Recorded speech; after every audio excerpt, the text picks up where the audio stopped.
All right. So please tell us your name, your graduation, and degree earned from the University of Michigan. So I'm Steve Brown. I graduated in the class of 93 from the physical therapy program, which was the second year of the master's program.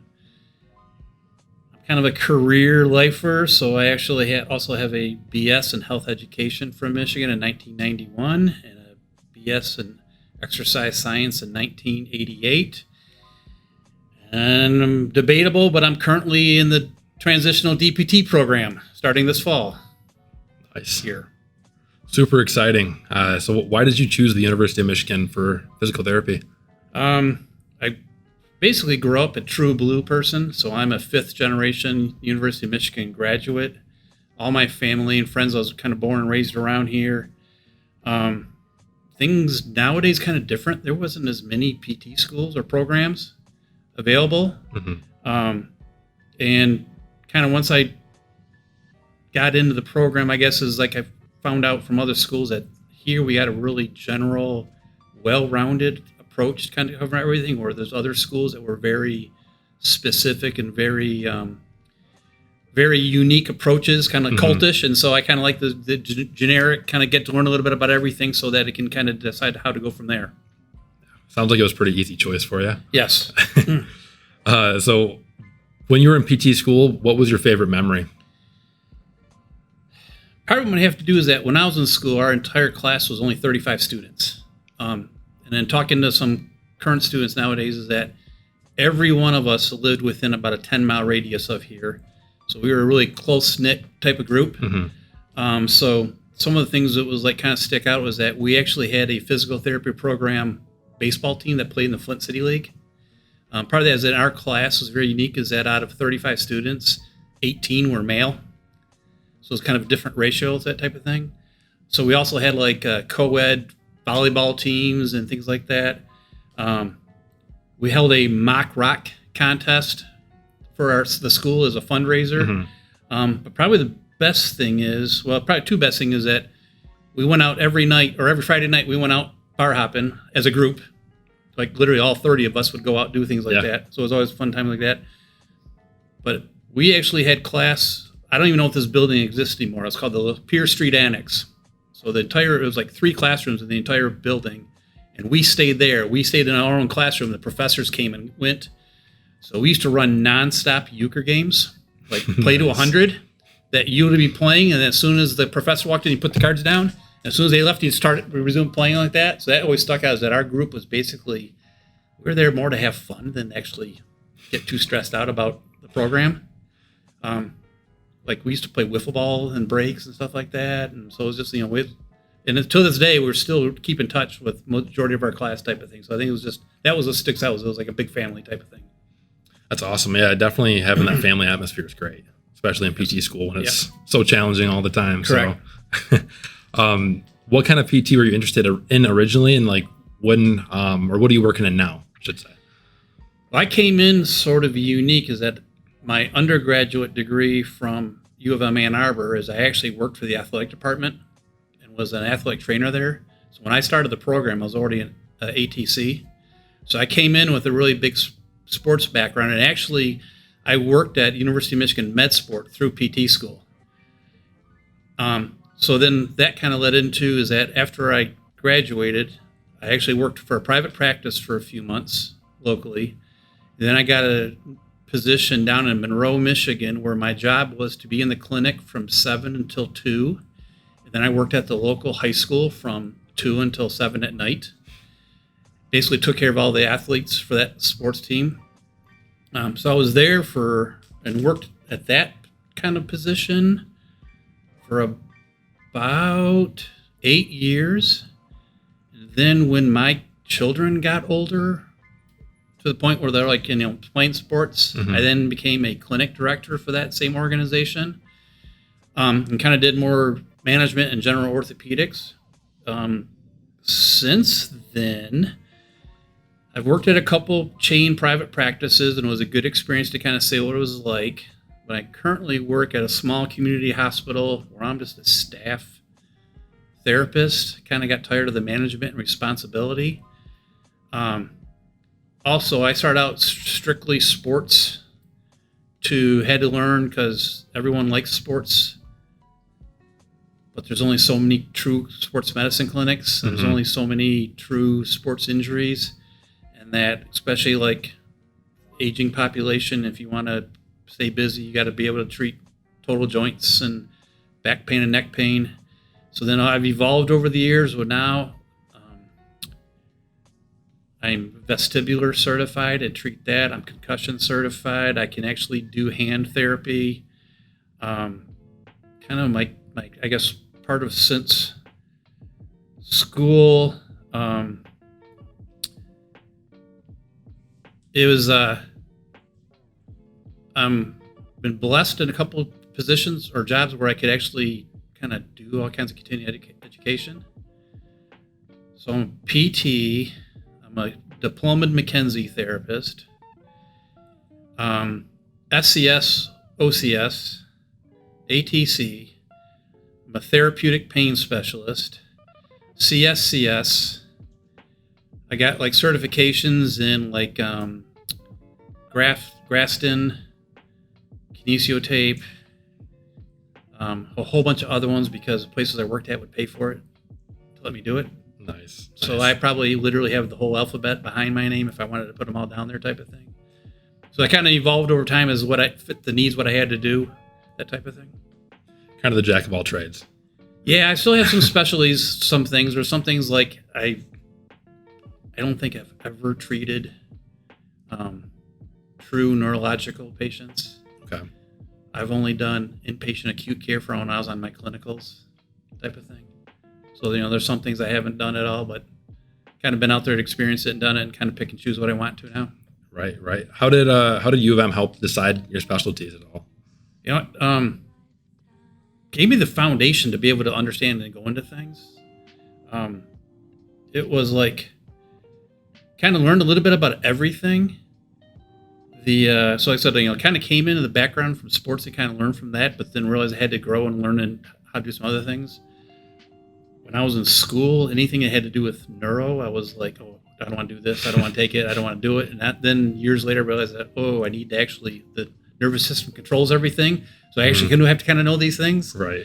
So kind of, scrambling to get caught back up on some of it, but it kind of gave me that foundation to build it on. Like I said, where I've known coworkers, other people went to other schools that it was very unique approach and they was kind of taught that way. And so sometimes they get into a situation where they had no idea what to do or didn't experience it because they weren't exposed to it. Right. Whereas here, at least even from when I was in school and even now, kind of helping teach was that you get exposed to everything. You might, not going to be an expert on it, but you exposed so you can kind of know what to do. That's great. Yeah. When you were in school, what was your favorite class overall? It kind of goes together. So when I was in school, our very first semester, one of the classes we had was anatomy, gross anatomy. The other one, for us, it was called kinesiology. And it kind of worked as that Pete Lubert, who was one of the faculty members back then, taught both of them. Wow. So we had like anatomy like Monday, Wednesday, Friday, 8 to 10 in the morning. And kines was literally Monday, Wednesday, Friday, like 10 to 12. And he synchronized it. So if we learned about the ankle in anatomy class, we did the ankle that same day in kines.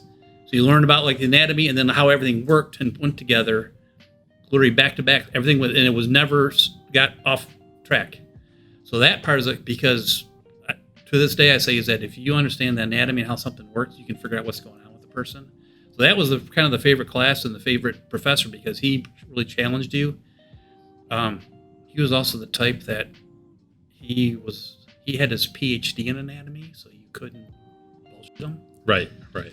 And he knew details that if you tried to kind of outspeak him, he would start asking deeper and deeper and more probing questions. You realize that, just give this up. And I think he was much younger than the rest of the faculty. So it's kind of, he kind of connected to the students a lot better than most of the other people who were on faculty at that time were like, 50 and 60, and he was like 30. Right. So I think he was kind of the funner, that type of thing. So I'm assuming he had the biggest impact on your education, or would you say there's other people too? He was probably the biggest one. Okay. The other one that was kind of because I think I kind of got him is in the office, one of the big pictures, or the plaque, I noticed the plaque today is Dr. Darnell. He was a former director. Then when I actually had him, he had stepped down from being director, and he was very unique. He was very old school. He had great stories to tell. He was also the one that kind of going back on a story that sticks out was that he was teaching a class, and the director at the time came in and interrupted the class and spoke to this and said that this was in March of 1992. Said it has came to our attention that there's an illegal gambling activity going on in this class, and it will not be tolerated. March Madness pools. And I'm sitting there as I'm literally covering up all the pools on my arms. And Dr. Darnell standing next to me. She gets all done. We're all like, okay, Dr. Schmall, we won't do this. And literally as she walks out, he leans over and says, here's a 20. Number one sees all the way through, Duke's the winner, and walks out. So he kind of got it more that he stood out because he was just kind of been there, experienced it, done that, and kind of gave you that kind of old wisdom type of thing. But he was kind of a fun guy to deal with this. That's awesome. So you kind of touched on this earlier, but where is graduating from U of M's PT program taking you in life today? So let's talk a little bit more about your career. Oh, like I said, so I started out working in a clinic and then working in a high school, and kind of because my background as an athletic trainer. Did that, went to a same organization, but actually got to be kind of the senior therapist. We called it a clinical coordinator. So I actually did that, then got to open a clinic that worked for the same organization. So I actually kind of got to literally design a clinic, buy all the equipment, and kind of set up from scratch. Oversaw the sports medicine program. So I actually oversaw 6 athletic trainers working out at high schools. And I kind of kept filling in to help coverage like that. That's where I kind of had to get into the management and learn how to do performance appraisals and budgeting and all that type of thing, and did payroll. That organization was a community hospital that got bought out by a for-profit hospital chain. And so that's when I decided it's time to do something new. And so was at a private practice where I worked as a float. So I was a therapist covering 8 different clinics in the Ann Arbor area, depending on what the regional manager needed. Mm-hmm. And got exposed to some things that I really liked, but kind of got to where I didn't like seeing 18, 20 patients in a day. So I left there and became a clinic director in a different private practice. And I was there.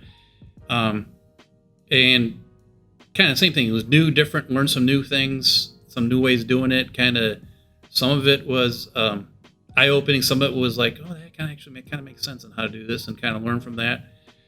Kind of as I've gotten on, I kind of got to where I didn't need the stress and the headache and the hassle.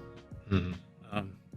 I joke because where I'm at now, the clinic is part of a small hospital that we don't actually have a director there. Our actual PT director works in a different clinic. So I jokingly call that we have a no drama zone PT clinic. That nothing like that is allowed. So we kind of nice, easy going. I only see at most 12 patients a day. Sounds like a perfect day. Yep. Can literally set my own schedule. If I normally have Mondays off, and if I want Friday off, I just tell my boss I'm working Monday instead, and we do that type of thing. So kind of got to where I'm doing that, enjoying it. I'm looking more towards winding down.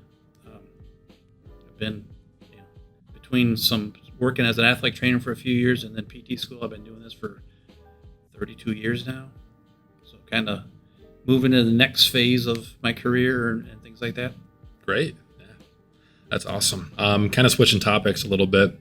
Are you still close with any of your former classmates? Quite a few of them. Probably the 3 that were my closest best friends I see or talk to weekly. One of them is works at the University of Michigan and their outpatient neuro clinic, and see him. He lives just a couple miles away from me, so I talk to him quite a bit. Another one of my best friends actually lives in Denver, so I talk to him every couple of weeks and see him at least a couple times a year.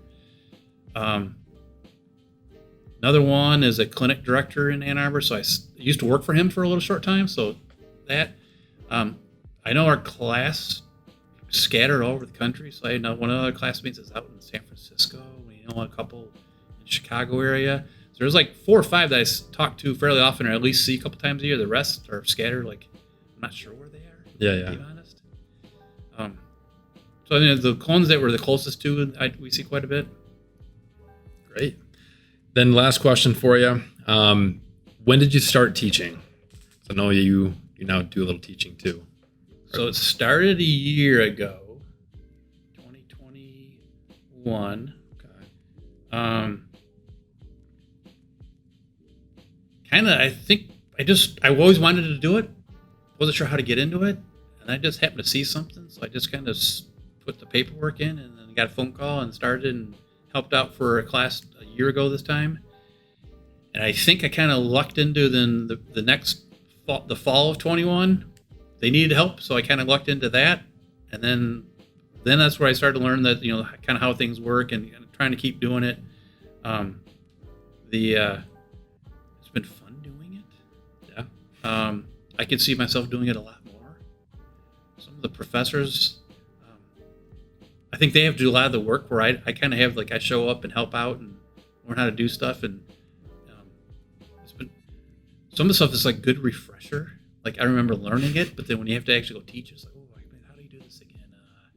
Kind of remember how to do it or learn some new things, depending on the different professors and how they do it. So, but it's been fun, not too stressful, something a little different, little extra spending money type of thing. Right. Get out of the clinic setting a little bit and go to teach. That's great.